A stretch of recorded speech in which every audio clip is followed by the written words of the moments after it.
Muy buenos días, amados hermanos. Qué alegría poder reunirnos un domingo más como iglesia a través de este medio de comunicación que Dios nos permite tener para tener comunión con Dios y los unos para con los otros. Bienvenidos en este día a la celebración del culto al Señor y de la Santa Cena que hoy celebramos primer domingo del mes. De tal manera pues, amados hermanos, que reciban un cordial saludo y un abrazo fraternal de parte mía y dispongan su corazón para que juntos honremos y glorifiquemos el nombre de nuestro Dios y tengamos un tiempo maravilloso de adoración y exaltación a aquel ser que nos dio la vida, dueño y Señor de todas las cosas. Ahora vamos a orar para que el Señor guíe lo que vamos a hacer durante este día, que es un día muy especial. De tal manera pues que allá en el lugar donde usted está, le invito a que con un corazón reverente incline su rostro y oremos a nuestro Dios en esta mañana, colocando este servicio en sus santas y gloriosas manos. Porque si Él no nos guía y si Él no nos ayuda, nosotros nada podemos hacer. Recordemos que la palabra de Dios dice que apartados de Él, nada podemos hacer. Incline su rostro y oremos a nuestro Dios en esta mañana. Amado Dios y Padre nuestro, Creador de los cielos y de la tierra, venimos delante de ti en esta hora con humildad de corazón y colocamos este día en tus manos, nuestras vidas y este servicio que vamos a tener a tu honor, a tu gloria, para que tú, Señor, por tu Santo Espíritu nos guíe y nos permitas tener un tiempo de comunión contigo. No mires nuestros pecados, Señor, porque tu Hijo pagó por ellos. Venimos delante de ti, Señor, humildemente, arrepentidos, reconociendo que tú eres santo y nosotros pecadores, y que si nos podemos acercar a ti es por los méritos de tu Hijo Jesucristo.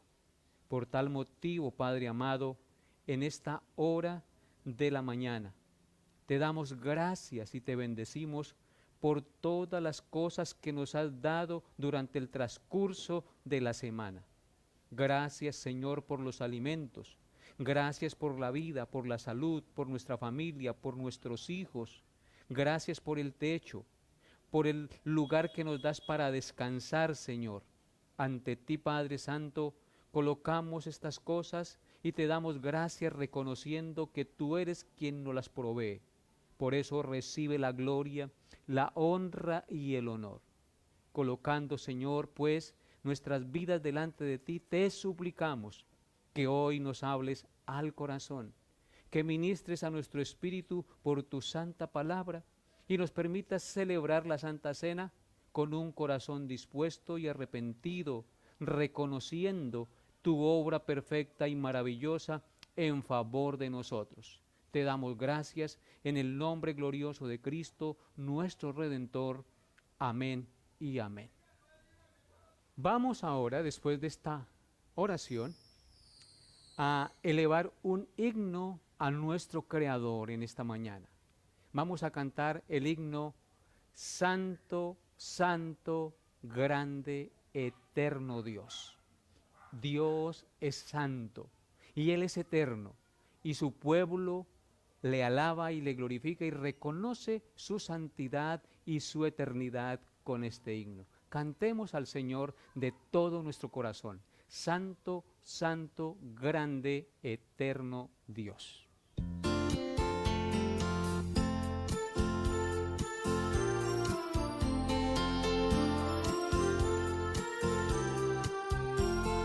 Santo, santo, grande, eterno Dios, con alegría hoy te alabamos, Rey de reyes, grande capitán, todopoderoso guerrero, honor y gloria, luz y dominio, tributaremos todos a ti, Santo,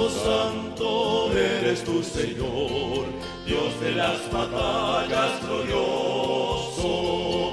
Alabadle cielos, tierra y mar, toda su iglesia, sus mensajeros, alabanzas, cantos de loor, hoy unidos elevaremos, pues majestuoso y reverendo, fuego y vida eres, Señor.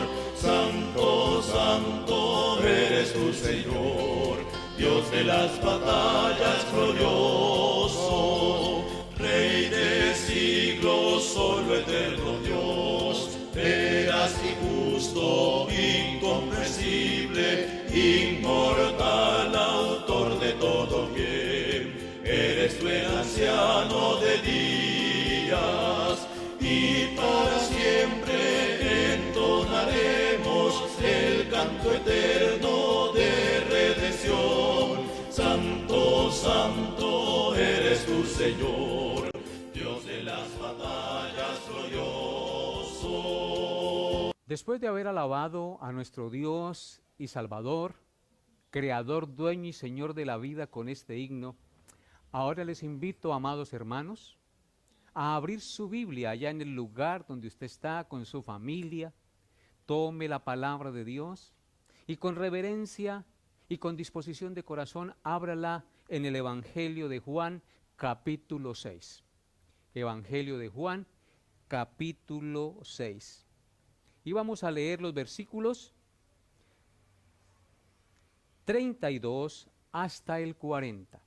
Juan 6, 32 hasta el 40. Dice así la palabra de Dios.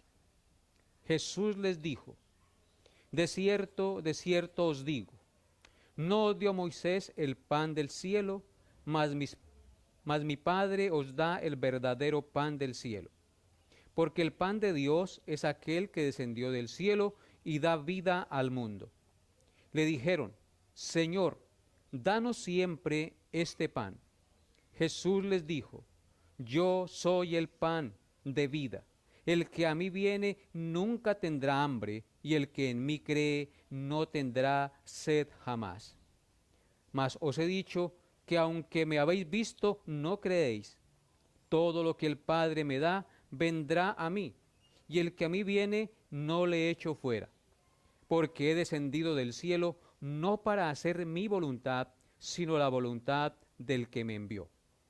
Y esta es la voluntad del Padre, el que me envió, que todo lo que me diere no pierda yo nada, sino que lo resucite en el día postrero. Y esta es la voluntad del que me ha enviado, que todo aquel que ve al Hijo y cree en Él, tenga vida eterna, y yo le resucitaré en el día postrero. Amén. Este pasaje es muy significativo para todos nosotros los hijos de Dios, los que nos reunimos en nombre del Señor Jesucristo. Este pasaje son palabras del mismo Cristo. Por eso miren lo que dice el verso 32, y quiero con esta lectura meditar y reflexionar para que dispongamos nuestro corazón para recibir la Santa Cena del Señor. Entonces, pongan sus ojos en el verso 32. Y Jesús les dijo: de cierto os digo, no os dio Moisés el pan del cielo, mas mi Padre os da el verdadero pan del cielo. Aquí el Señor Jesucristo le recuerda a los israelitas y a nosotros también que Moisés, con todo lo grande y glorioso que fue su ministerio, aún así, dice el texto, que no nos dio el pan del cielo. Los padres hebreos comieron el maná que Dios les envió del cielo, pero ese maná tenían que salir a recogerlo diariamente, porque no permanecía, si lo guardaban se dañaba. Mas dice aquí que el verdadero pan nos lo dio el Dios del cielo, Mi Padre os da el verdadero pan del cielo. Hay un pan que nos sacia el hambre física, pero hay un pan que desciende del cielo que sacia nuestra hambre y necesidad espiritual. Ese pan es el Señor Jesucristo, amados hermanos. Por eso dice, mas mi Padre os da el verdadero pan del cielo. ¿Quién es ese pan? Versículo 33. Porque el pan de Dios es aquel que descendió del cielo y da vida al mundo. ¿Cuál fue el pan que descendió del cielo, amados hermanos? Indudablemente está haciendo mención a nuestro Señor Jesucristo. Ese pan que descendió del cielo, dice el texto, que da vida al mundo. Ese pan da vida. El pan físico puede sustentar nuestra vida física, pero no nuestra vida espiritual. Cristo, que es el verdadero pan que sacia el hambre espiritual, nos da vida, pero no cualquier vida, sino la vida eterna, amados hermanos. Verso 34. Le dijeron, Señor, danos siempre este pan. Se interesaron en un pan que desciende del cielo y que les da vida. Jesucristo les dijo, yo soy el pan de vida. El que a mí viene nunca tendrá hambre, y el que en mí cree no tendrá sed jamás. Ellos creían que les estaba hablando de un pan literal, físico. Sin embargo, el Señor Jesucristo les muestra y les dice que yo soy el pan de vida. Les dice que Él es el pan de vida. Y el que a Él viene nunca tendrá hambre, y el que en Él cree no tendrá sed jamás. Entonces, el Señor Jesucristo nos está mostrando aquí algo supremamente importante para nuestra vida. Dice que si venimos a Él, nunca tendremos hambre, amados hermanos, y nunca tendremos sed, porque Él es el verdadero pan y la verdadera agua, pan que calma el hambre espiritual y sed que calma la sed espiritual. Jesucristo entonces es el pan y el agua que calma la sed espiritual del hombre pecador. El hombre está en un mundo donde está seco espiritualmente, donde no tiene el amor de Dios por su pecado. Pero Cristo desciende del cielo para que todo aquel que en Él crea no se pierda, mas tenga vida eterna. Esto es maravilloso, mis amados hermanos, porque Cristo se nos presenta aquí como la solución al problema más grande que tiene el ser humano, el problema del pecado, de la necesidad del perdón y la reconciliación con Dios. Solo Jesucristo puede darnos ese pan que sacia la sed, el hambre espiritual y la sed espiritual, amados hermanos. Luego sigue diciendo, mas os he dicho que aunque me habéis visto, no creéis. Todo lo que el Padre me da vendrá a mí, y el que a mí viene no le echo fuera. Aquí hay algo muy importante. Dios le ha dado unas personas que no sabemos cuántas son ni quiénes son, pero ellas vendrán a Cristo, y vendrán a Cristo cuando escuchen su palabra. Y cuando escuchen su palabra y vengan a Cristo, la buena noticia es que Cristo dice que el que a Él viene, Él no le echa fuera. ¿Y por qué razón? Por lo que dice el verso 38. Porque Él ha descendido del cielo no para hacer la voluntad suya, sino la voluntad del que le envió. ¿Y cuál es esa voluntad del Padre que le envió? Verso 39. Y esta es la voluntad del Padre, el que me envió, que de todo lo que me diere no pierda yo nada, sino que lo resucite en el día postrero. Y esta es la voluntad del que me ha enviado, que todo aquel que ve al Hijo y cree en Él tenga vida eterna, y yo le resucitaré en el día postrero. Tú y yo hemos creído por la gracia y la misericordia en nuestro Señor Jesucristo. Porque un día pudimos escuchar su voz y entendimos que éramos pecadores y que Él era la solución al problema de nuestro pecado y de nuestra enemistad con Dios. Y por tal razón oímos su voz y venimos a Él. Y entonces Él nos acogió en sus brazos y nos perdonó y nos hizo arrepentirnos y nos permitió creer en Él. ¿Por qué? Porque el Padre nos entregó a Él. Y por eso hoy usted y yo, que somos creyentes, que tenemos la fe en el sacrificio de Cristo a nuestro favor, nos convertimos en personas que hemos saciado nuestra hambre y nuestra sed espiritual. Y por eso hoy nosotros celebramos la Santa Cena del Señor con un corazón agradecido, ya que hemos sido entregados por el Padre al Hijo, y el Hijo dio su vida por nosotros, y ninguno de los que el Padre entrega al Hijo se perderá. Por eso hoy, con un corazón contrito, humillado, reconocemos que solo el Señor Jesucristo es nuestro Señor y nuestro Salvador. De tal manera, pues, amados hermanos, que dispongan su corazón hoy para recordar lo que Cristo hizo a nuestro favor, porque esta es la voluntad del Padre, dijo Cristo, el que me ha enviado, que todo aquel que ve al Hijo y cree en Él tenga vida eterna, y yo le resucitaré en el día postrero. ¡Qué maravillosa promesa! Hemos creído en Cristo por su gracia. Tenemos asegurada la vida eterna y nuestra resurrección por su sacrificio perfecto, porque Él dio su vida, derramó su sangre en favor de nosotros. Y Él vino a cumplir esa voluntad del Padre, a salvar los que el Padre le entregará al Hijo. Y alabamos hoy a nuestro Dios por habernos permitido entender esta verdad y habernos permitido creer en Él como el único medio de salvación dado a los hombres en que podemos ser salvos. Por tal motivo, hoy en la celebración de la Santa Cena, tú y yo debemos venir con un corazón agradecido, con un corazón contrito y humillado, porque a pesar de que Él pagó por nuestros pecados, aún nosotros seguimos ofendiéndole. No somos perfectos y pecamos de pensamiento, pecamos de palabra, pecamos de obra, pecamos de omisión.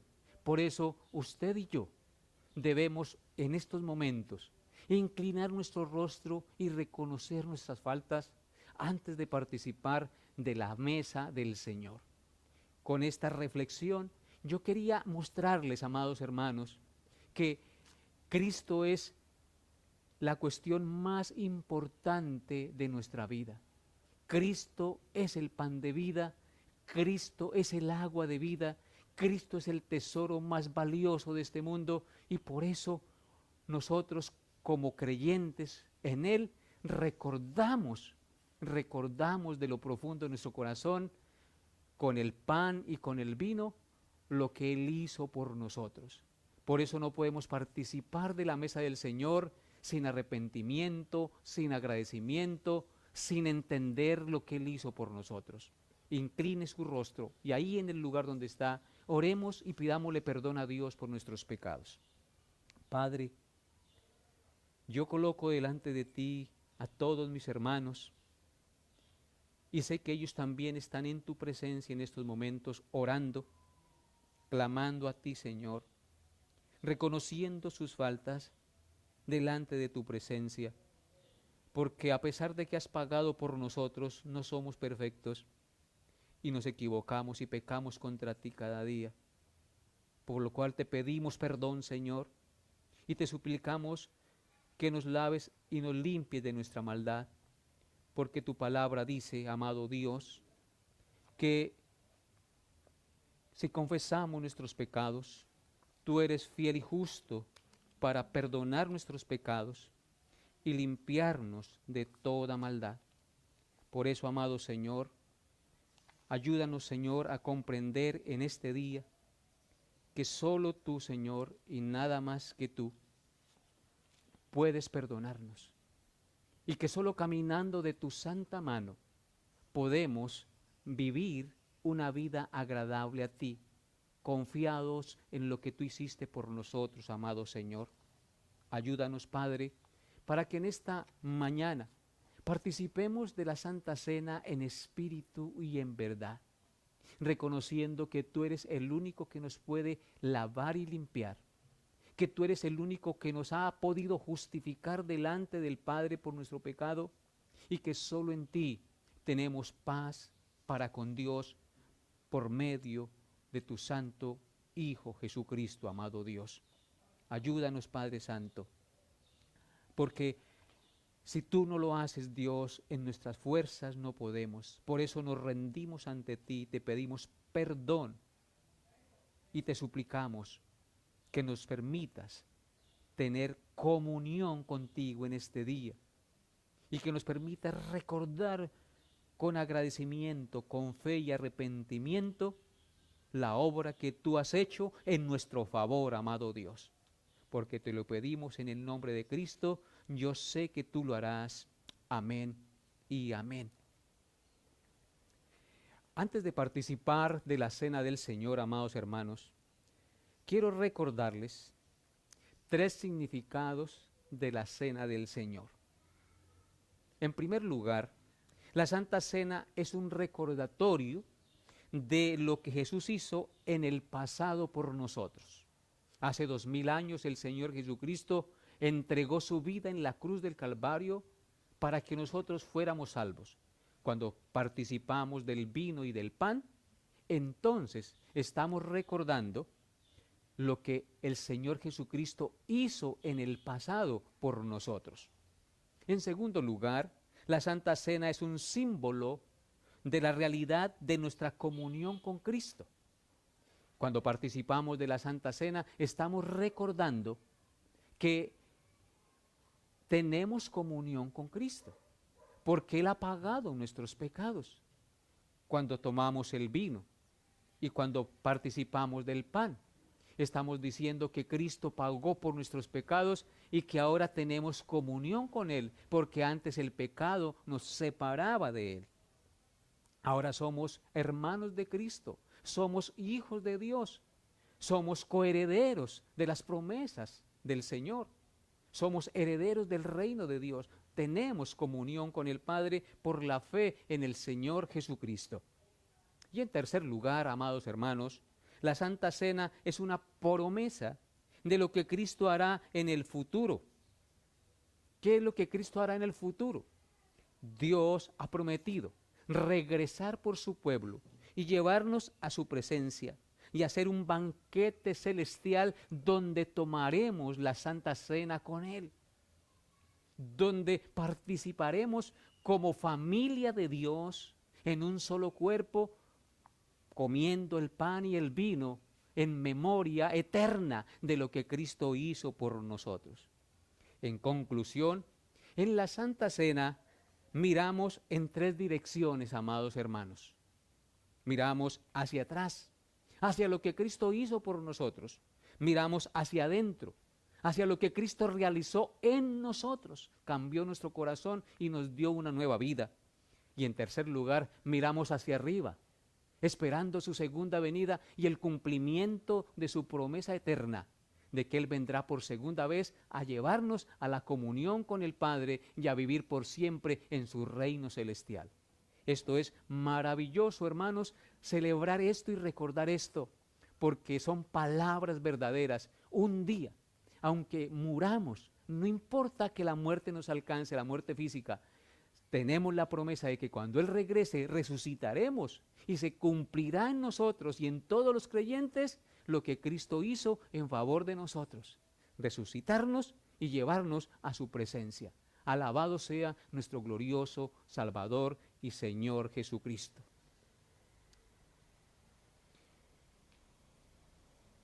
Ahora, mis amados hermanos, quiero que usted, allá en el lugar donde está, disponga su corazón para que participemos de la mesa del Señor, allá en familia. Entonces, aliste su vino, aliste su pan y con reverencia vamos a participar de la mesa del Señor. Para tal efecto vamos a abrir nuestra Biblia en Primera de Corintios, capítulo 11, versículos 23 al 26. Primera de Corintios, capítulo 11, versículos 23 al 26. Dice así la palabra de Dios: porque yo recibí del Señor lo que también os he enseñado, que el Señor Jesús, la noche que fue entregado, tomó pan, y habiendo dado gracias, lo partió y dijo: tomad, comed, esto es mi cuerpo, que por vosotros es partido. Haced esto en memoria de mí. Asimismo tomó también la copa después de haber cenado, diciendo: esta copa es el nuevo pacto en mi sangre, haced esto todas las veces que la bebiereis en memoria de mí. Así pues, todas las veces que comiereis este pan y bebiereis esta copa, la muerte del Señor anunciáis hasta que Él venga. Amado Dios, yo te ruego que en estos momentos que vamos a participar del pan y del vino, disponga nuestro corazón para que conmemoremos en espíritu y en verdad tu muerte y tu resurrección, tu sacrificio perfecto en favor de nosotros, que se hizo una vez y para siempre. Ahora, mis amados hermanos, vamos a repartir las especies de la Santa Cena. Vamos a repartir el pan y el vino allá en su casita donde está. Entonces tome el pan y repártalo a los participantes de la cena del Señor.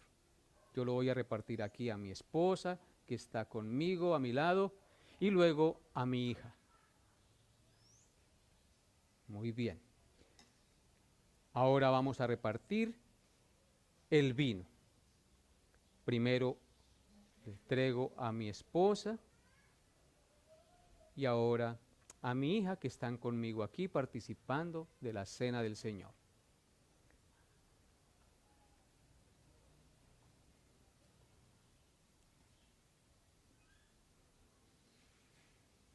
Porque yo recibí del Señor lo que también os he enseñado, que el Señor Jesús, la noche que fue entregado, tomó pan y habiendo dado gracias, lo partió y dijo. Esa noche que el Señor Jesús fue entregado frente a sus discípulos, tomó el pan y lo partió frente a ellos y les dijo: tomad, comed, esto es mi cuerpo, que por vosotros es partido. Así es que en memoria del sacrificio del cuerpo sin pecado de Cristo, comamos juntos de este pan.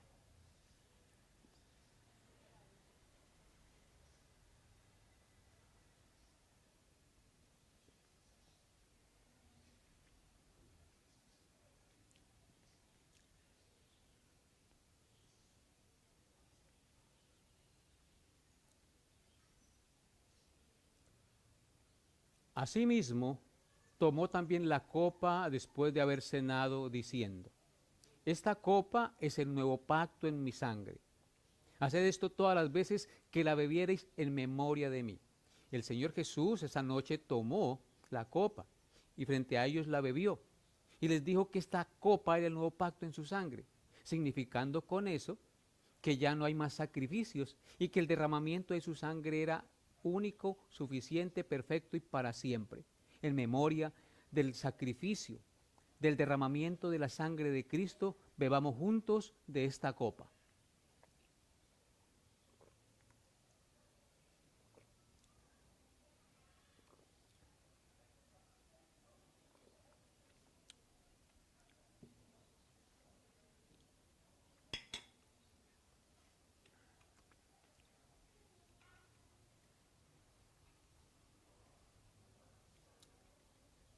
Y dice la Escritura: así pues, todas las veces que comiereis este pan y bebiereis esta copa, la muerte del Señor anunciáis hasta que Él venga. Así es, Señor, que nosotros anhelamos tu venida. Y hoy hemos recordado lo que tú hiciste por nosotros en la cruz. Mandato tuyo, Señor, de que como iglesia, como pueblo, celebrásemos este acontecimiento con el pan y con el vino que nos recuerda tu sacrificio. Oremos. Amado Dios, te doy gracias en esta hora y bendigo tu santo nombre. Y te agradecemos, Señor, como iglesia de lo profundo de nuestro corazón, por permitirnos recordar a través del pan y del vino tu precioso sacrificio en favor de nosotros en la cruz del Calvario. Permítenos, Señor, tener siempre un corazón agradecido, contrito y humillado por lo que tú haces a nuestro favor cada día e hiciste de una vez y para siempre con tu sacrificio, al declararnos libres de culpa y al despojar a los principados y a las potestades. En la cruz del Calvario los exhibiste públicamente. Por lo tanto, Señor, en ti somos más que vencedores. Gracias, Señor Jesús. Gracias por permitirnos tener hoy este recordatorio y gozarnos en ese triunfo maravilloso y perfecto que tú hiciste por nosotros. Te alabamos y te bendecimos en Cristo nuestro Señor. Amén y amén. Ahora, hermanos y amigos, vamos a cantar a nuestro Dios otro hermoso himno. Esta vez el himno Dulce Comunión. Después de que Cristo pagó por nuestros pecados, quitó el pecado, quitó la enemistad y ahora su pueblo tiene comunión con Él. Cantemos este himno, Dulce Comunión.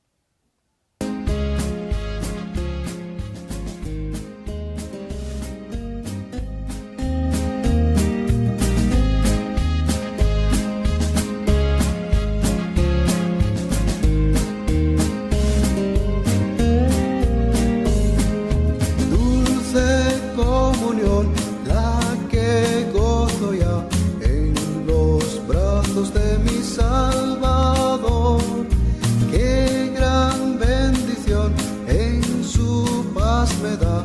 Hoy yo siento en mí su tierno amor, libre, salvo del pecado y del temor, libre, salvo en los brazos de mi Salvador. Cuán dulce es vivir, cuán dulce es gozar en los brazos de mi Salvador. Allí quiero ir y con él morar, siendo objeto de su tierno amor, libre, salvo del pecado y del temor, libre, salvo en los brazos de mi Salvador. No hay que temer ni que desconfiar en los brazos de mi Salvador. Por su gran poder Él me guardará de los lazos del engañador, libre, salvo del pecado y del temor, libre, salvo en los brazos de mi Salvador.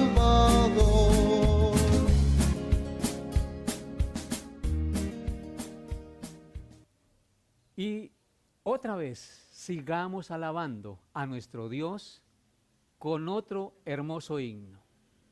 Cantemos con gozo y con alegría ante el trono celestial. Cristo murió, resucitó y ascendió al cielo y está en el trono celestial intercediendo por nosotros. Cantemos este hermoso himno y gocémonos en la intercesión de Cristo a nuestro favor. Canten con alegría.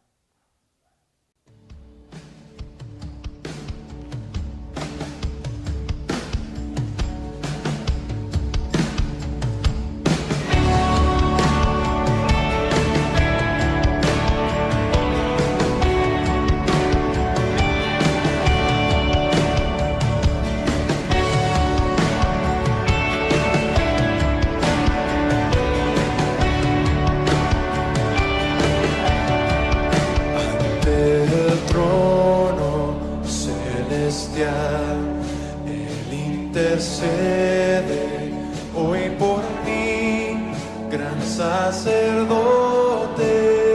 es Jesús, quien por siempre vivirá. Y en sus manos, por su amor, mi nombre ya grabado está. Y mientras en su trono esté, nadie de él me apartará, nadie de él me apartará.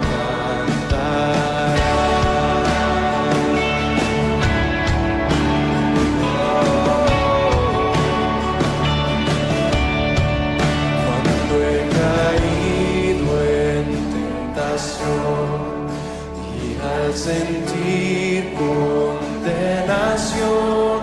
al ver al cielo encontraré al inocente quien murió, y por su muerte el Salvador ya mi pecado perdonó, pues Dios el justo aceptó su sacrificio hecho por mí, su sacrificio hecho por mí. Su sacrificio hecho por mí.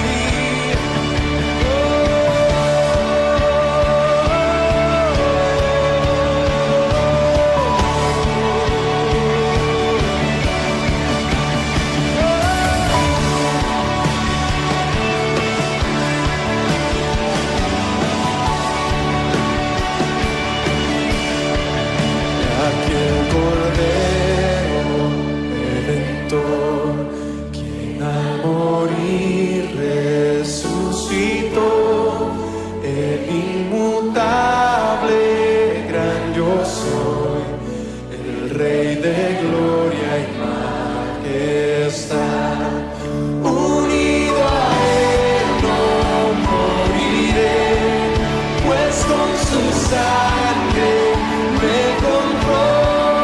Mi vida escondida está en Cristo Dios mi Salvador, en Cristo Dios mi Salvador, en Cristo Dios mi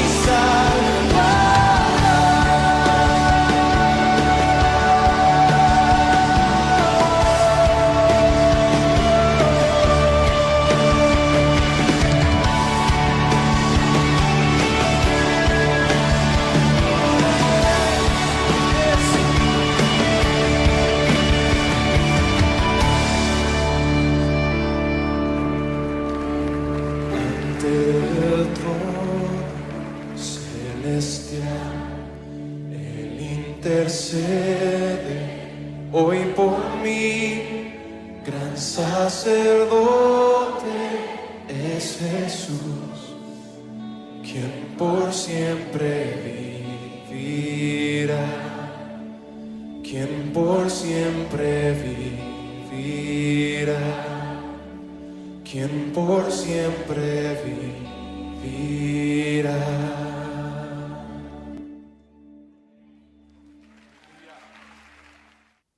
Después de haber alabado a nuestro Dios con estos cánticos espirituales, ahora vamos a ofrendar a nuestro Dios. Vamos a disponer nuestro corazón allá en el lugar donde usted está. La palabra de Dios nos dice en 2 de Corintios, capítulo 8, versículos 1 hasta el 4, lo siguiente. 2 de Corintios 8, 1 al 4. Asimismo, hermanos, os hacemos saber la gracia de Dios que se ha dado a las iglesias de Macedonia, que en grande prueba de tribulación, la abundancia de su gozo y profunda pobreza abundaron en riquezas de su generosidad. Pues doy testimonio de que con agrado han dado conforme a sus fuerzas y aún más allá de sus fuerzas, pidiéndonos con muchos ruegos que les concediésemos el privilegio de participar en este servicio para los santos. Esta lectura es supremamente confrontadora y me llena de mucha satisfacción, amados hermanos, porque algunos hermanos nos han llamado y nos han dicho que les permitamos ofrendar. De tal manera pues que aquí hoy les presentamos esta oportunidad nuevamente de ofrendar para la obra de Dios de manera voluntaria si usted lo quiere hacer. A continuación saldrá el número de una cuenta en la pantalla para que usted de manera voluntaria, si quiere ofrendar para el Señor, lo haga. Dios les llene de su gracia y les multiplique grandemente por ayudar a sostener la obra de Dios.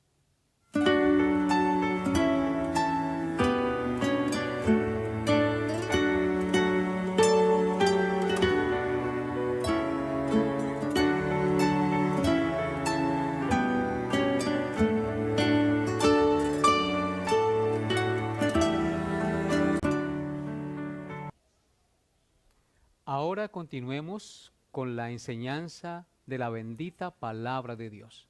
Así es que dispongamos nuestro corazón después de haber participado de la mesa del Señor y haber cantado los himnos para recibir el mensaje de la palabra de Dios. Oremos. Padre amado y Señor soberano, te damos gracias en esta hora de la mañana por darnos la oportunidad de ahora recibir el mensaje de su bendita palabra. Te rogamos, Padre Santo, que por el poder de tu Santo Espíritu dispongas todo nuestro ser, espíritu, alma y cuerpo, y permítenos recibir tu enseñanza con rectitud y con justicia, Señor, atesorarla en nuestro corazón y ponerla por obra.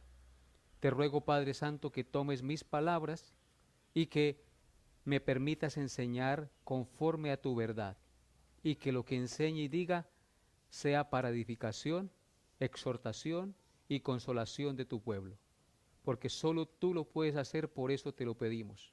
Dispón los corazones y las mentes para que tu palabra sea bálsamo y de gran bendición a todos los que están escuchando y van a escuchar el mensaje de tu palabra en este día. En Cristo Jesús. Amén y amén. En nuestro estudio expositivo del libro del Apocalipsis, hoy por la gracia de Dios terminaremos el capítulo 13 de este libro. Hace 8 días estudiamos el versículo 16, donde concluimos que la marca de la bestia no es ningún chip, ni ningún código de barras, ni tatuajes, ni es el domingo como enseñan los adventistas, sino que vimos con excelente sustento bíblico y teológico que la marca de la bestia es el pecado. La bestia, que en realidad no es otra cosa que la serpiente antigua llamada Diablo o Satanás, engañó a Adán y engañó a Eva para que comieran del fruto del árbol que Dios les había mandado que no comieran, porque de seguro morirían. Vimos que debido a ese pecado, todos los descendientes de Adán, sin excepción, nacemos con la marca indeleble o imborrable del pecado.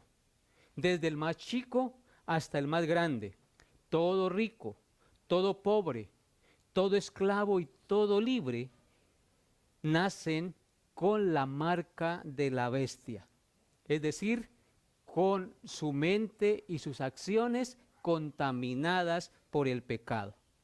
Recordemos que todo chico, todo libre, todo esclavo recibieron la marca del pecado en sus frentes, significando con esto que nuestros pensamientos y que nuestras acciones fueron corrompidas por la maldad. Y en consecuencia, todos nacemos inclinados al pecado, violadores o transgresores de la ley moral de Dios. Hoy, por la gracia de Dios, Meditaremos en los dos últimos versículos del capítulo 13. Vamos pues a leer este pasaje, Apocalipsis 13, 17 y 18. Dice así la palabra de Dios. Apocalipsis 13, versículos 17 al 18. Y que ninguno pudiese comprar ni vender, sino el que tuviese la marca o el nombre de la bestia o el número de su nombre. Aquí hay sabiduría. El que tiene entendimiento cuente el número de la bestia, pues es número de hombre, y su número es 666. Amén. La predicación lleva por título La marca, el nombre y el número de la bestia. El verso 17 nos enseña que la bestia tiene una marca, un nombre y un número. Noten lo que dice nuevamente. Y que ninguno pudiese comprar ni vender, sino el que tuviese la marca o el nombre o el número de la bestia o el número de su nombre. Empecemos entonces en esta mañana por considerar la marca de la bestia, aunque hace 8 días ya la consideramos. Hoy vamos a considerar un poco más acerca de la marca de la bestia, porque no consideramos hace 8 días las consecuencias de llevar la marca del pecado, y esto es muy importante que lo consideremos. Como la bestia marcó con el pecado al género humano en su frente y en su mano derecha, esto trajo unas consecuencias sobre la humanidad, y hoy quiero que las consideremos. La Biblia nos enseña 3 grandes consecuencias del hombre por llevar la marca del pecado sobre sí, es decir, de ser transgresor de la ley de Dios. ¿Cuáles son esas 3 consecuencias que sufrió el ser humano por llevar la marca del pecado en su vida? En primer lugar, vino la muerte física y la muerte espiritual sobre el hombre. En segundo lugar, vino la esclavitud al pecado. Y en tercer lugar, vino la ira de Dios contra el pecador. Entonces son 3 cosas: la muerte espiritual y física, la esclavitud al pecado y la ira de Dios contra el pecador. Vamos a mirar una por una estas consecuencias que trajo el pecado o la marca de la bestia al hombre. Veamos en primer lugar la muerte espiritual y física. Cuando Adán pecó, murió espiritualmente, y por ende se cumplió la sentencia que Dios le había advertido: el día que de él comiereis, ciertamente morirás. Porque la paga del pecado es la muerte, amados hermanos. Adán fue echado del Edén, de la perfecta comunión con Dios, porque el pecado hizo separación entre el hombre y Dios. En otras palabras, vino la muerte espiritual y física. En términos bíblicos es separación, no es dejar de existir como algunos grupos enseñan. No, la muerte en términos bíblicos es separación, no es dejar de existir. Por ende, Dios separó a Adán de su presencia debido al pecado. Y desde ese día quedó muerto espiritualmente en sus delitos y en sus pecados. Y por ende, todo el género humano que desciende de Adán, nacemos separados de Dios, muertos espiritualmente, porque se cumplió en el hombre la sentencia. Eso quedó plasmado en el hombre, y ustedes y yo lo podemos corroborar en la historia de la humanidad y en la vida propia de cada persona. Cada persona que nace, nace separada de Dios, y también nace con sentencia de muerte física. ¿Por qué? porque el pecado de Adán le fue imputado al hombre y por ende, entonces, la paga de ese pecado es la muerte. Por eso, en Efesios capítulo 2, versículo 1, el apóstol Pablo escribió: y Él os dio vida a vosotros cuando estabais muertos en vuestros delitos y pecados. Aquí hace referencia a las personas que son resucitadas espiritualmente. Lo que nos muestra aquí el apóstol Pablo en Efesios 2:1 es que cuando nosotros no éramos creyentes en Cristo, estábamos muertos en nuestros delitos y pecados. Pero cuando vino Cristo, Él nos dio vida espiritual, es decir, nos reconcilió con Dios por su sacrificio perfecto. Y en Isaías, en el capítulo 59, versículo 2, dice lo siguiente. Isaías 59, 2. Pero vuestras iniquidades han hecho división entre vosotros y vuestro Dios, y vuestros pecados han hecho ocultar de vosotros su rostro para no oír. Vemos aquí claramente que el profeta Isaías dice que las iniquidades o los pecados han hecho separación entre el hombre y Dios. Y Dios ha ocultado el rostro del hombre debido a su pecado. De tal manera, pues, entonces, podemos concluir que la muerte espiritual es la separación del hombre con Dios y la muerte física es el resultado de haber recibido la muerte espiritual, porque desde el momento en que el hombre pecó, todos quedamos destituidos de la gloria de Dios y por ende todos también morimos físicamente. Eso lo podemos corroborar en el capítulo 4 y 5 de Génesis, porque todos los descendientes de Adán murieron. Usted lee ese capítulo y podrá darse cuenta que todos murieron y hasta el día de hoy todos los hombres morimos. ¿Por qué morimos? Por el pecado que entró a nuestra vida y por ende la muerte. ¿Por qué la muerte? Porque quedamos separados de Dios, de la fuente de la vida, de la fuente de la sabiduría y de la verdad. Entonces recibimos como sentencia la muerte espiritual y la muerte física. Y la segunda consecuencia de la marca de la bestia es la esclavitud al pecado. Como el hombre quedó separado de Dios, su cuerpo, su mente, su voluntad y sus emociones se corrompieron y quedaron bajo la influencia del pecado y de Satanás. Porque la Escritura dice en Juan 3, 8 al 9, que el hombre es un esclavo del pecado. El que practica el pecado es del diablo, porque el diablo peca desde el principio. Noten lo que dice primera de Juan 3, 8 al 9. El que practica el pecado es del diablo, porque el diablo peca desde el principio. Para esto apareció el Hijo de Dios, para deshacer las obras del diablo.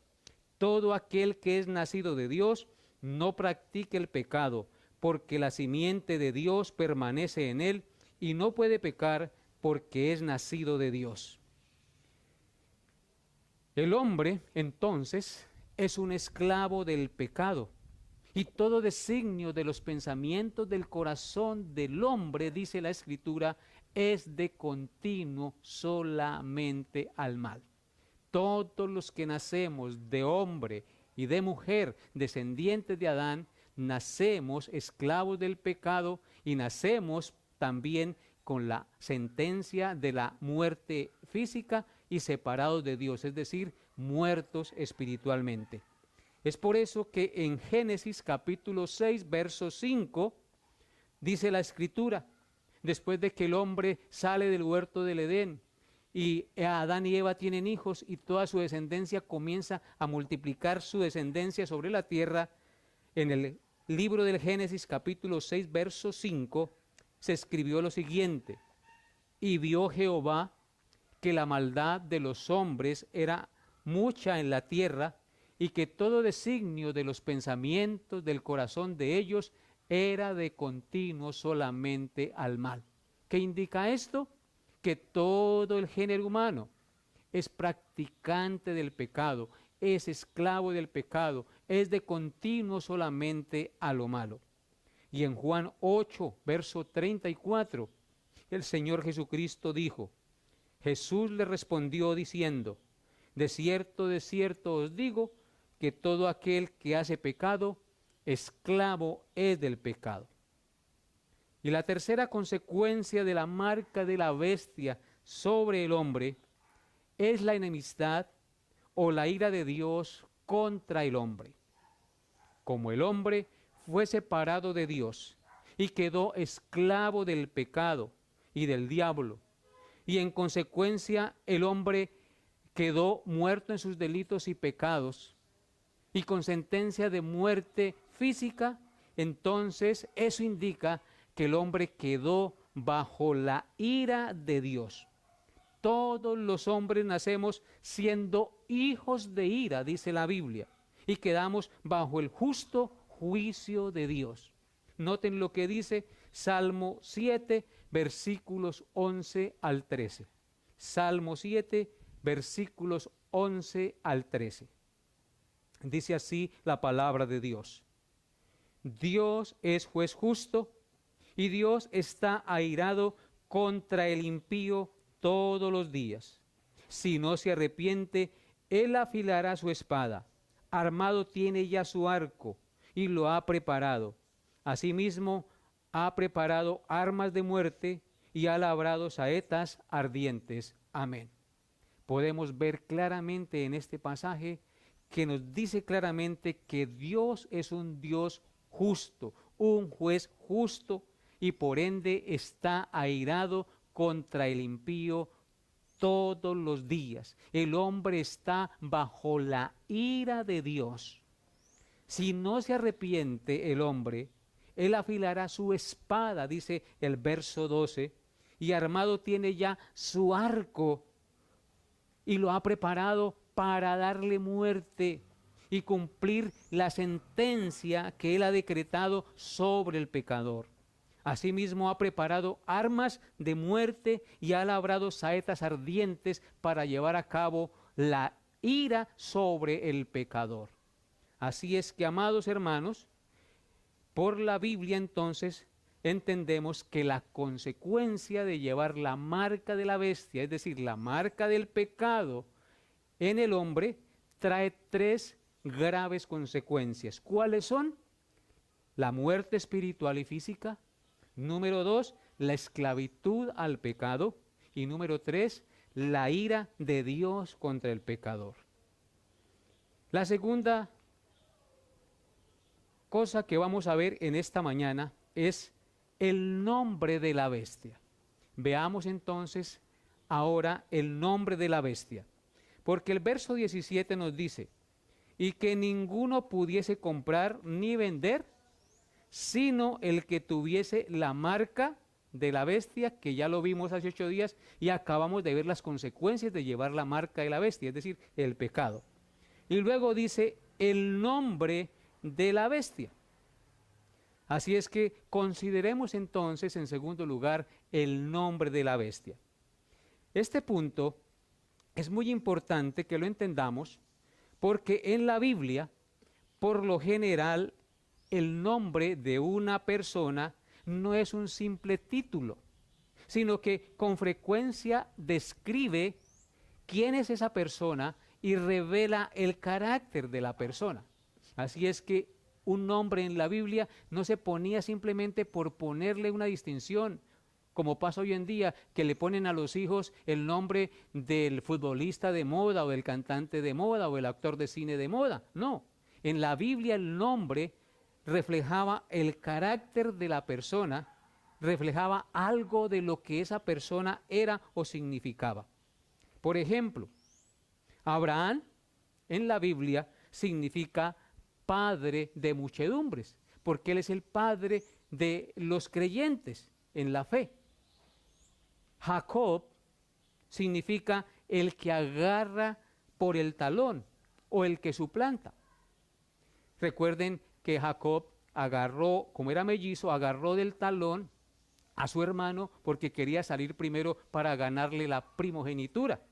Por eso él quiso suplantar o lo suplantó a su hermano Esaú. Nabal. Nabal significa tonto. Bernabé significa hijo de consolación. Y Jesús significa Salvador. Así pues, con estos ejemplos nos damos cuenta, y podríamos poner muchísimos más, que en la Biblia el nombre revela algo de la persona y del carácter de esa persona.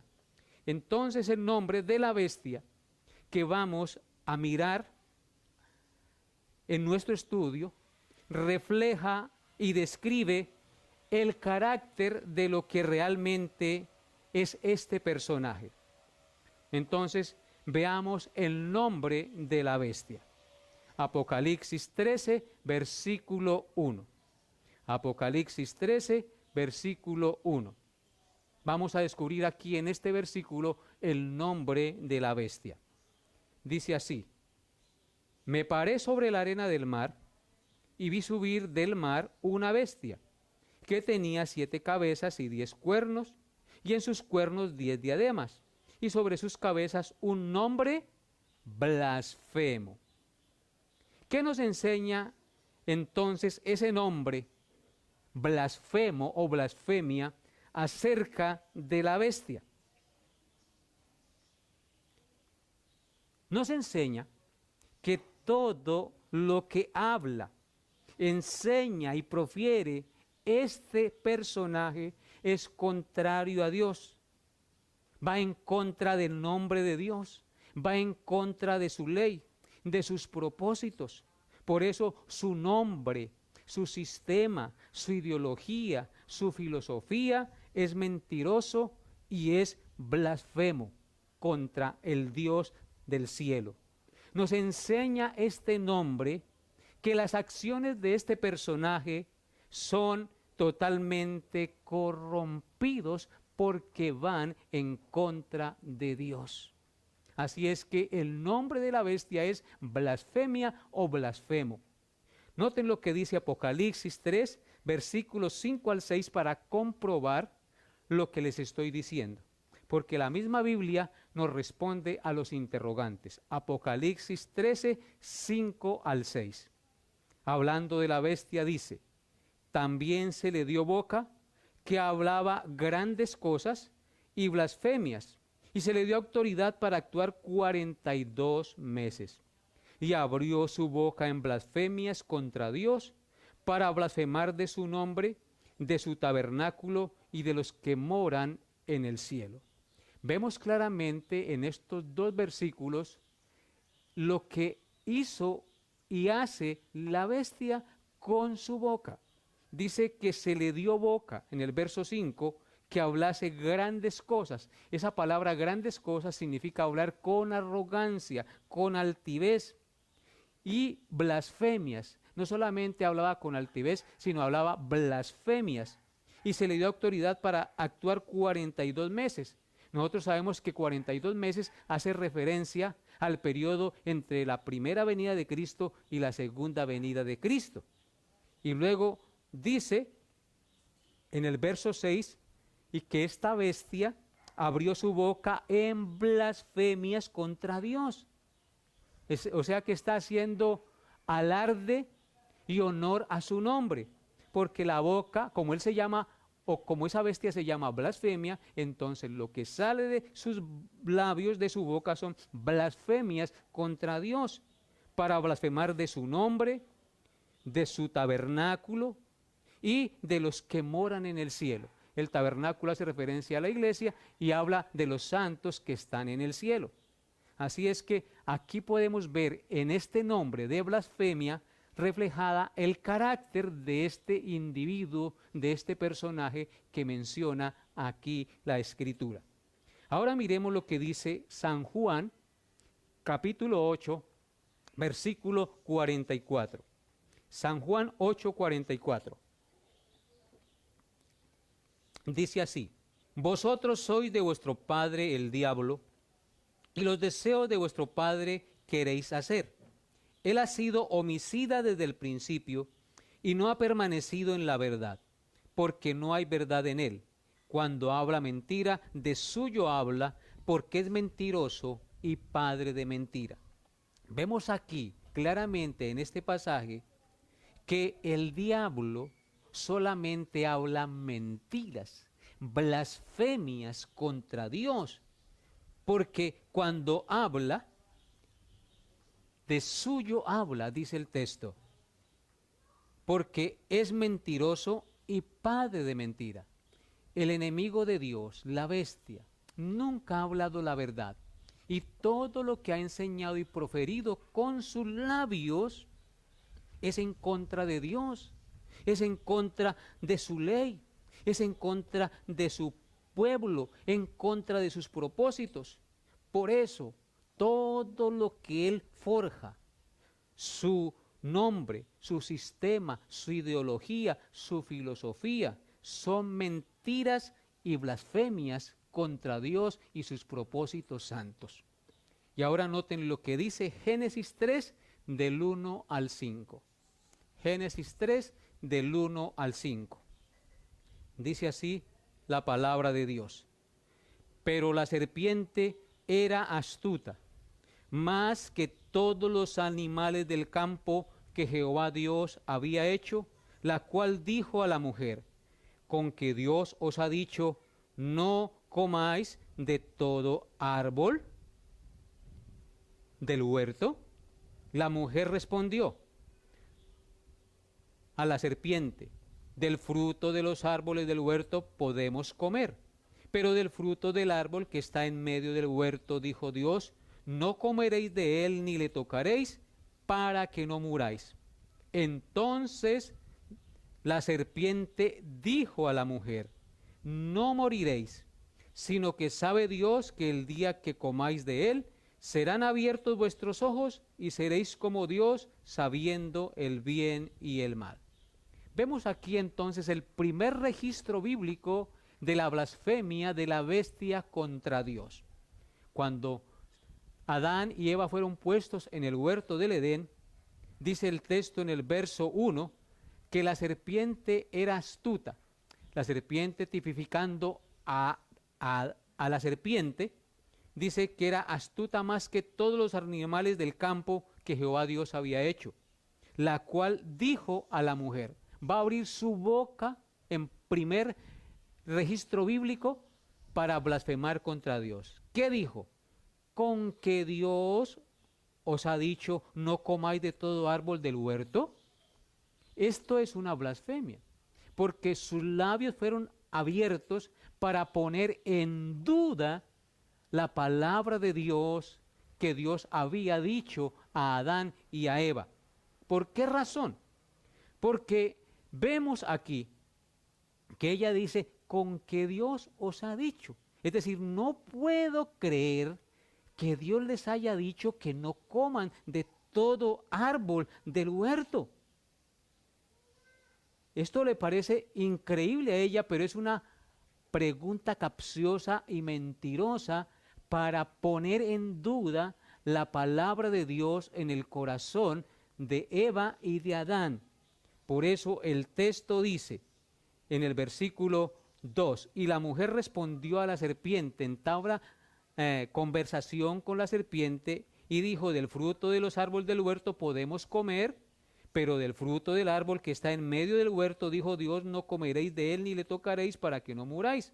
Entonces la serpiente dijo, otra vez va a abrir su boca para blasfemar, dijo a la mujer, no moriréis. Negó rotundamente la palabra de Dios, el decreto de Dios que había dicho, negándole para que la mujer no creyera lo que Dios le había dicho. No moriréis, sino que sabe Dios que el día que comáis de él serán abiertos vuestros ojos y seréis como Dios, sabiendo el bien y el mal.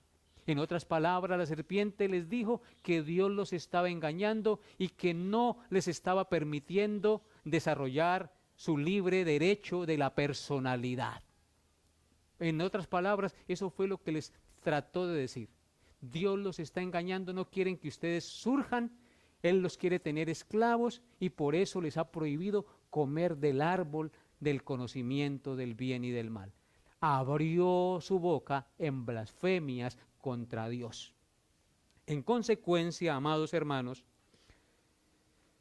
toda su enseñanza, hablando de la bestia, todo su sistema, toda su ideología, toda su filosofía, blasfema contra Dios. Y esa filosofía, esa ideología, ese sistema fueron transmitidos cuando el hombre recibió la marca de la bestia. Todo eso lo recibió el hombre y con eso quedó marcado. El hombre se convirtió desde ese día también en un blasfemo contra Dios. El hombre fue creado para que reflejara la imagen santa de Dios, pero ahora por el pecado, sus palabras y sus acciones blasfeman contra Dios. ¿Por qué razón? Porque el hombre fue marcado en su mente y en su mano, es decir, fue marcado en sus pensamientos y en sus acciones. Todas las palabras y acciones de los hombres nacidos de Adán son blasfemas, son en contra de Dios y de su perfecta voluntad. Sus obras están manchadas con el pecado, blasfeman contra Dios, no viven en conformidad a su santa ley, porque todos hemos transgredido su ley y por lo tanto estamos bajo la ira de Dios, y las palabras que salen de nuestra boca es una de las cosas que evidencian nuestra enemistad con Dios, porque de la abundancia de nuestro corazón habla la boca. Este mundo con todos sus habitantes es un mundo que constantemente blasfema contra Dios. Se blasfema de Dios en los medios de comunicación, se blasfema de Dios en los cines, se blasfema de Dios en cualquier lugar donde hay gente, porque su sistema, su gobierno, sus acciones siempre van en contra de la perfecta voluntad de Dios. Es por eso que quiero que vayamos a Isaías capítulo 6 para entender esto de la blasfemia y cómo uno cuando conoce a Dios entiende lo corrompido de su corazón. Noten lo que dice Isaías 6, versículos 1 hasta el 6. Dice así: en el año que murió el rey Usías, vi yo al Señor sentado sobre un trono alto y sublime, y sus faldas llenaban el templo. Por encima de él habían serafines, cada uno tenía 6 alas, con 2 cubrían sus rostros, con 2 cubrían sus pies, y con 2 volaban. Y el uno al otro daba voces diciendo: Santo, Santo, Santo, Jehová de los ejércitos, toda la tierra está llena de su gloria. Y los quiciales de las puertas se estremecieron con la voz del que clamaba, y la casa se llenó de humo. Entonces dije: ay de mí, que soy muerto, porque siendo hombre inmundo de labios, y habitando en medio de pueblo que tiene labios inmundos, han visto mis ojos al Rey Jehová de los ejércitos. Y voló hacia mí uno de los serafines, teniendo en su mano un carbón encendido, tomado del altar con unas tenazas, y tocó mis labios y dijo: ha sido quitada tu culpa. Amados hermanos, ustedes dirían que yo estoy exagerando cuando digo que todas las palabras y las acciones de los hombres en este mundo son blasfemia contra Dios. Pero el texto bíblico lo confirma. No son mis palabras, sino la misma Escritura. El profeta Isaías, que era un siervo de Dios, tuvo la gran posibilidad y privilegio de tener una visión de Dios. Y dice que en los días que murió el rey Usías, vio el Señor sentado en un trono alto y sublime. Y por encima de él habían serafines, y cada uno tenía 6 alas, con 2 volaban, con 2 cubrían sus rostros, etc. Y el uno al otro daba voces diciendo: santo, santo, santo, Jehová de los ejércitos, toda la tierra está llena de su gloria. Esa es la visión que está teniendo Isaías acerca de la gloria y de la santidad de Dios. Y dice que los quiciales de las puertas se estremecieron con la voz del que clamaba, y la casa se llenó de humo. Entonces dice Isaías que dijo, ¡ay de mí!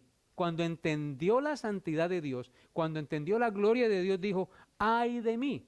Que soy muerto, porque siendo hombre inmundo de labios, dice el texto. ¿Qué reconoce Isaías aquí? Que es inmundo de labios, es decir, que sus palabras son blasfemas. Si está reconociendo que sus palabras son blasfemas, es porque su corazón es blasfemo. Y dijo, y habitando en medio de pueblo que tiene labios inmundos. Otra vez dice que no solamente él tiene labios inmundos, sino que habita en medio de un pueblo que tiene labios inmundos.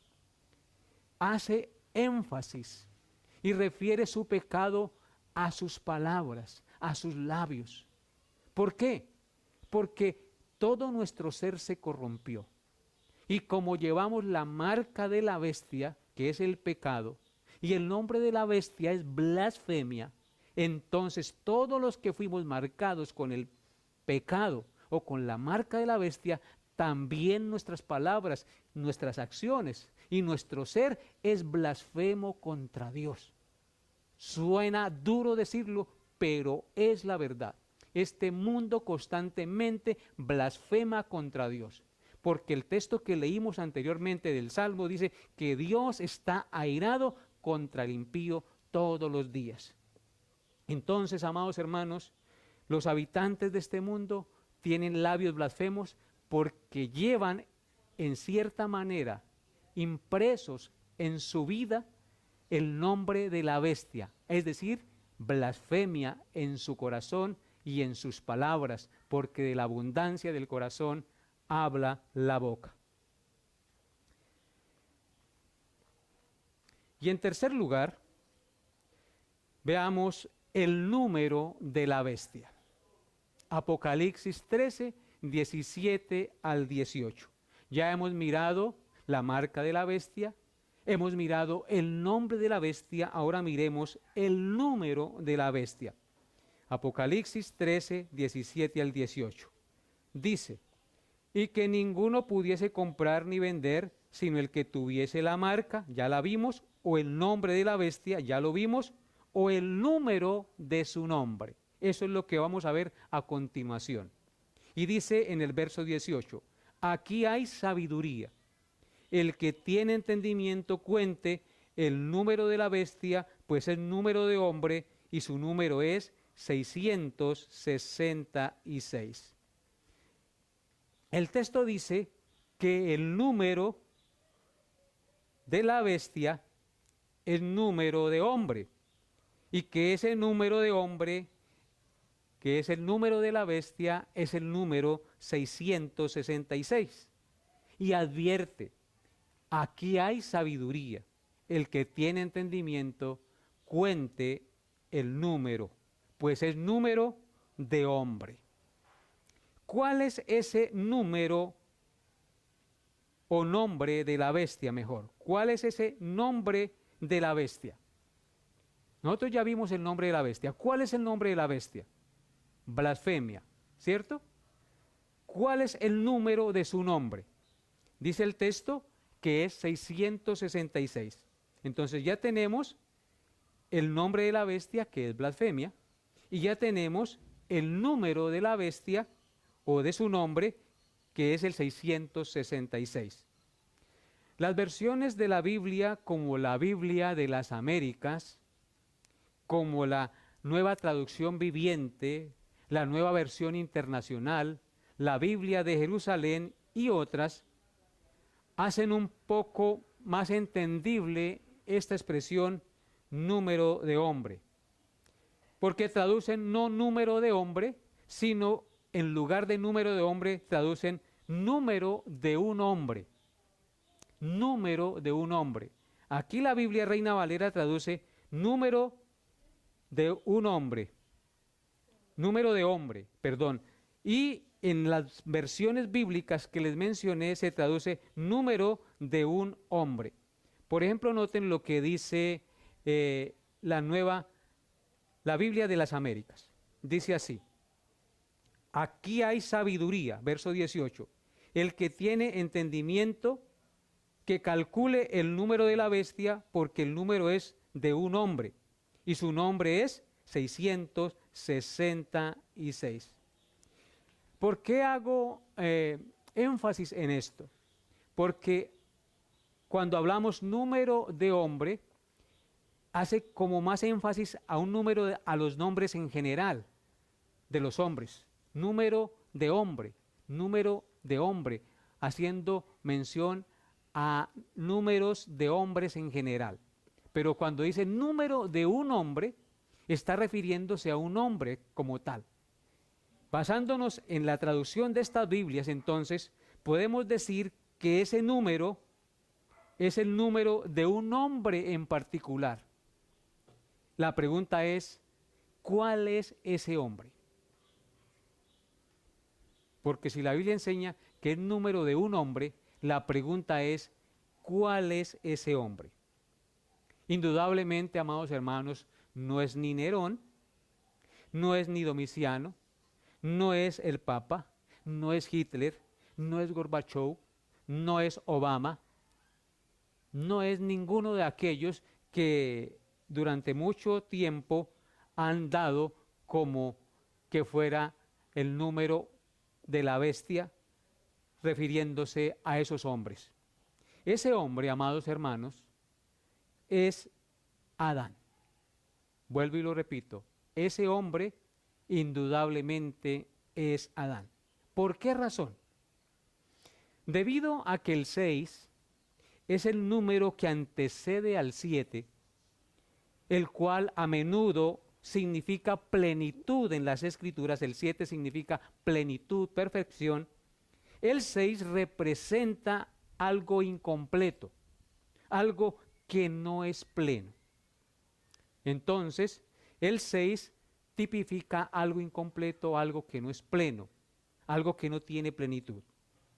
Adán fue creado el sexto día de la creación, según Génesis 6:1, 26 y 27. A Adán se le ordena trabajar 6 días y descansar 1. Eso es un mandato para todos los hombres. En Génesis 2, del 1 al 3. Y por causa de la herencia del pecado de Adán, Jesús, el Hijo de Dios hecho hombre, duró 6 horas colgado en la cruz. Entonces tenemos aquí que Adán fue creado el sexto día, se le ordenó trabajar 6 días y por causa de la herencia del pecado del hombre, el Hijo del Hombre, Dios hecho carne, duró colgado 6 horas en la cruz del Calvario. Entonces, el número de la bestia, o que se le asigna a la bestia, es el número 666, porque fue a través de Adán, escúchenlo bien, fue a través de Adán que la bestia o la serpiente antigua materializó su plan blasfemo contra Dios. Desde allí el hombre y toda su descendencia comenzaron a blasfemar el nombre de Dios con sus acciones, porque los pensamientos y las acciones del hombre se corrompieron por la marca de la bestia, que es el pecado en el hombre. En resumen, amados hermanos, podemos decir que la marca de la bestia es el pecado, que su nombre es blasfemia y que el número asignado a su nombre es el 666, porque fue a través de Adán que se materializó toda su filosofía y su plan blasfemo en contra de Dios. ¿Quiénes son los que pueden comprar y vender? Porque el texto nos dice en Apocalipsis 13, versículo 17, Apocalipsis 13, versículo 17, y que ninguno pudiese comprar ni vender, sino el que tuviese la marca, el nombre o el número de la bestia. Entonces, ¿quiénes son los que pueden comprar y vender? Indudablemente, los que están, ¿qué? Marcados con la marca de la bestia. ¿Cuál es la marca de la bestia? El pecado, la incredulidad, la desobediencia contra Dios.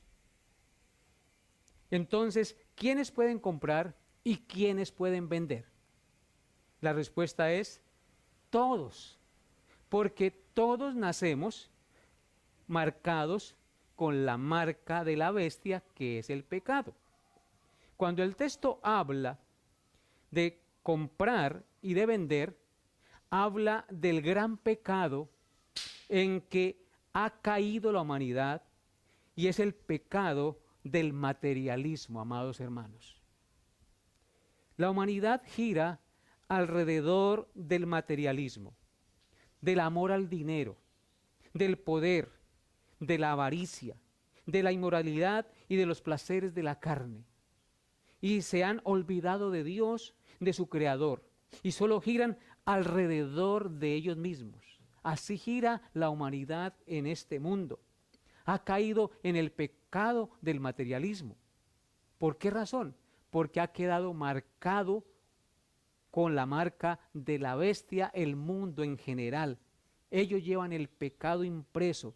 Y cuando aquí el texto dice que solamente pueden comprar los que están marcados con el número de la bestia, pues indudablemente hace referencia a todo el género humano y hace referencia al gran pecado del materialismo, porque la humanidad gira alrededor de lo material, gira alrededor de la avaricia, gira alrededor de los deseos de la carne, y se han olvidado de su Creador.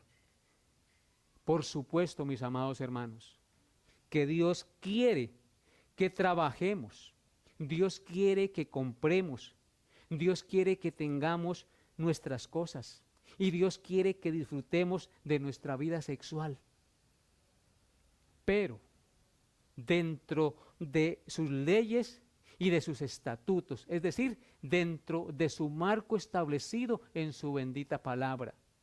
Lamentablemente, por no obrar dentro de las normas y los parámetros de Dios, el juicio de Dios ha venido y seguirá viniendo y vendrá de manera general sobre esta humanidad. Por no obrar dentro de los parámetros de Dios, vino el juicio del diluvio universal sobre la humanidad en general, y vino el juicio sobre Sodoma y Gomorra, dos eventos que quedaron registrados en las Sagradas Escrituras. Por ejemplo, en Lucas capítulo 17, versículos 26 al 29, dice lo siguiente, y yo quiero que vayan conmigo allá, por favor.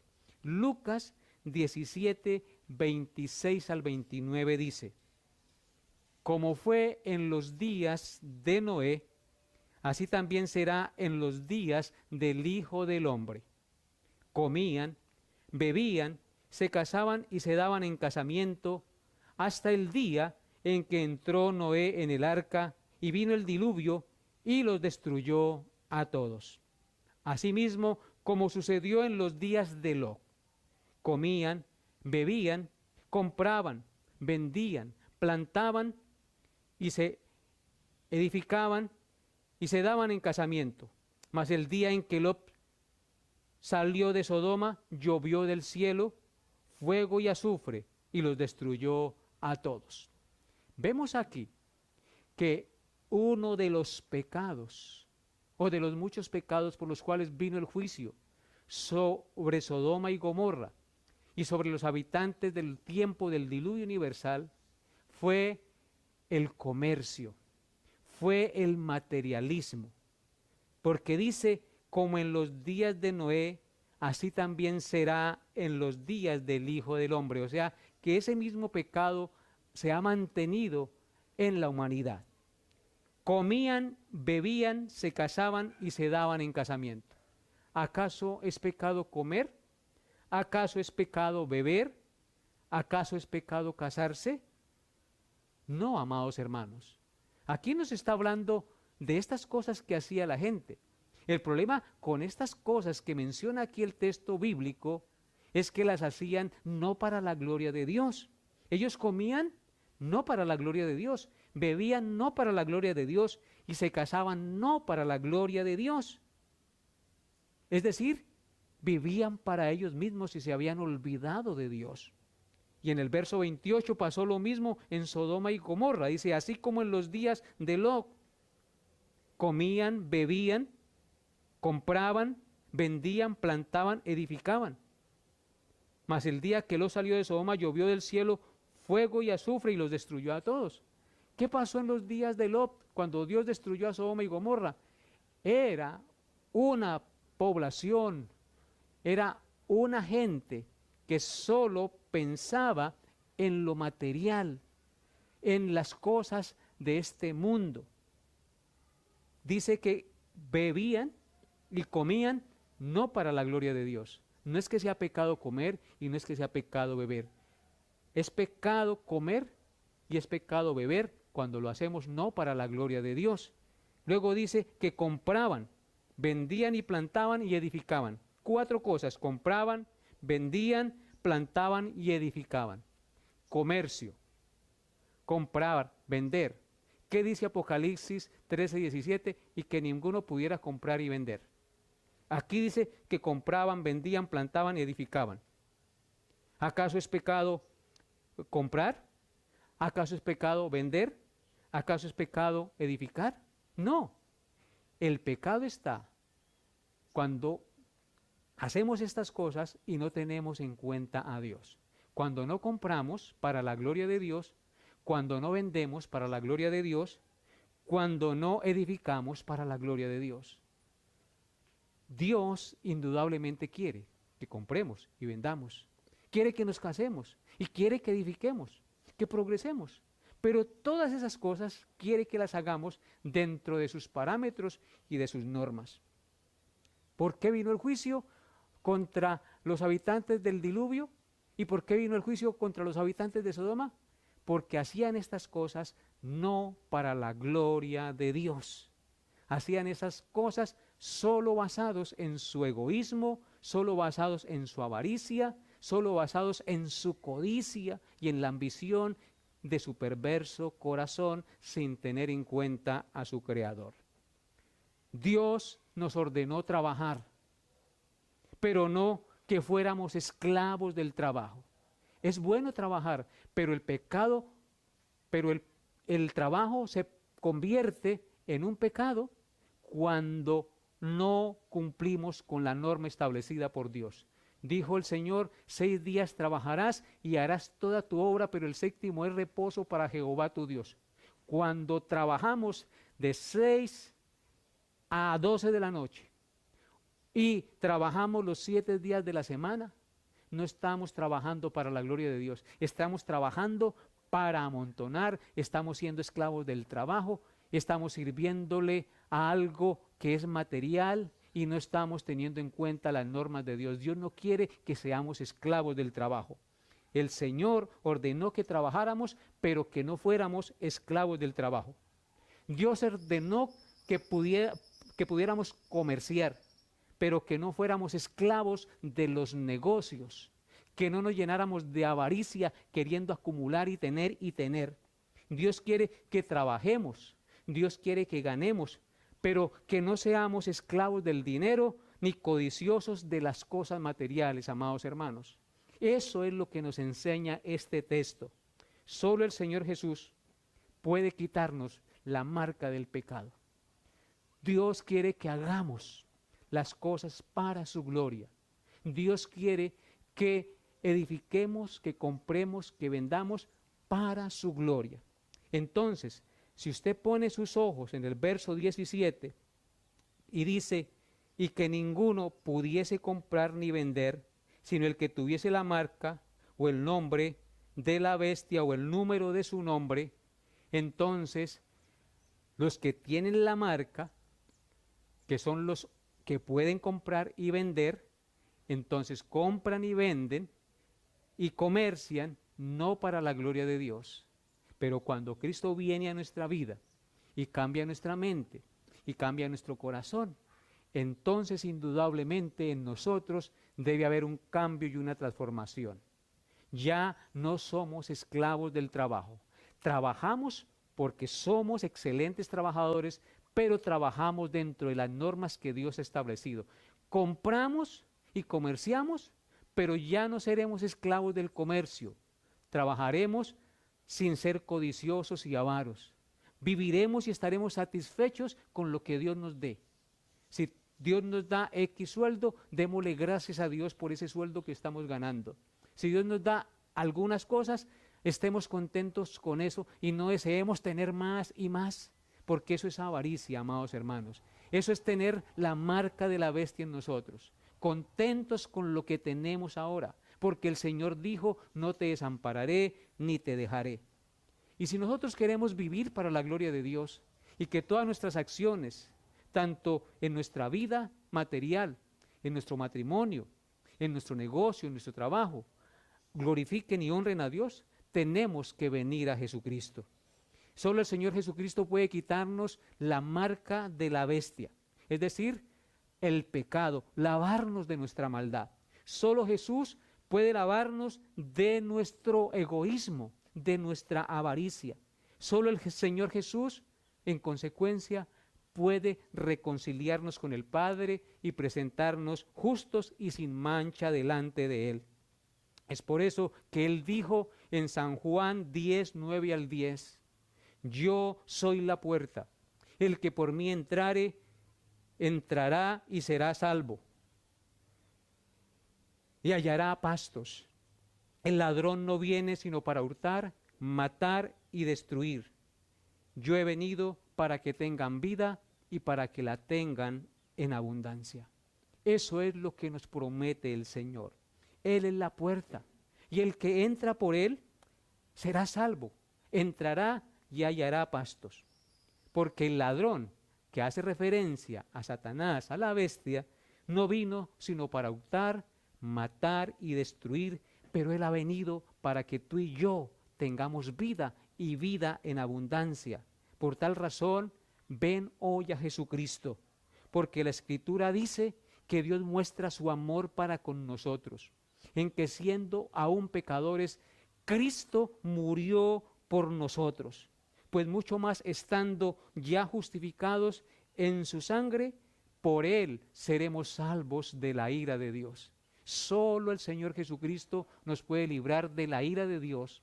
Solo el Señor Jesucristo puede borrarnos la marca del pecado que está impresa en nuestra mente y en nuestro corazón y presentarnos libres de culpa, libres de condenación delante del juez del universo, a quien pertenecen la gloria, la honra y el honor. Así es que, mis amados hermanos, con esto terminamos el día de hoy la exposición del capítulo 13 del libro del Apocalipsis. Entendiéndolo de esta manera, podemos comprender que el libro del Apocalipsis es un libro que tiene aplicación perfecta en todo tiempo y que no es simplemente una interpretación futurista que estamos esperando que un día vendrá. Si lo miramos de la manera en que lo hemos mirado y lo estamos estudiando, podemos sacar mucho provecho de las revelaciones mostradas en este libro, porque nos revelan a Jesucristo y nos revelan la gloria de su poder sobre las huestes de maldad y las bendiciones que vienen sobre la vida de todos aquellos que confiamos en su perfecto y glorioso sacrificio. A Él sea la gloria por siempre. Oremos. Amado Dios, te doy gracias por habernos permitido hoy estudiar tu palabra. No es fácil interpretar el libro del Apocalipsis. Sin embargo, tú traes luz y traes claridad a nuestra mente, porque cuando lo miramos con bases teológicas y teniendo en cuenta todos los argumentos teológicos basados en toda la Biblia, podemos entenderlo mucho mejor. Por eso hoy te doy gracias por lo que nos has enseñado. Gracias por enseñarnos, Dios, que solo en ti nuestras acciones pueden ser santificadas. Podemos trabajar para tu gloria. Nuestro matrimonio puede ser para tu gloria. Y todo lo que compremos o vendamos, podemos hacerlo para tu gloria. Gracias, Padre bendito, por tu amor y por tu bondad. Gracias por permitirnos entender que este mundo es blasfemo y que solo Jesucristo puede limpiar nuestros labios, purificar nuestros labios y quitar nuestra culpa, como pasó con el profeta Isaías cuando vio la santidad de Dios. Se consideró un blasfemo y dijo que habitaba en medio de gente que tiene labios inmundos. Así también nosotros entendemos que nuestros labios, que nuestras palabras no profieren palabras de verdad, de santidad, porque ofendemos a Dios y decimos cosas hirientes y que no honran al Señor. Pero tú, Señor, has cambiado nuestro corazón y nos has dado uno nuevo para que te honremos y te glorifiquemos. Porque si alguno está en Cristo, nueva criatura es, las cosas viejas pasaron, he aquí todas son hechas nuevas. Gracias por el Señor Jesucristo que murió en la cruz.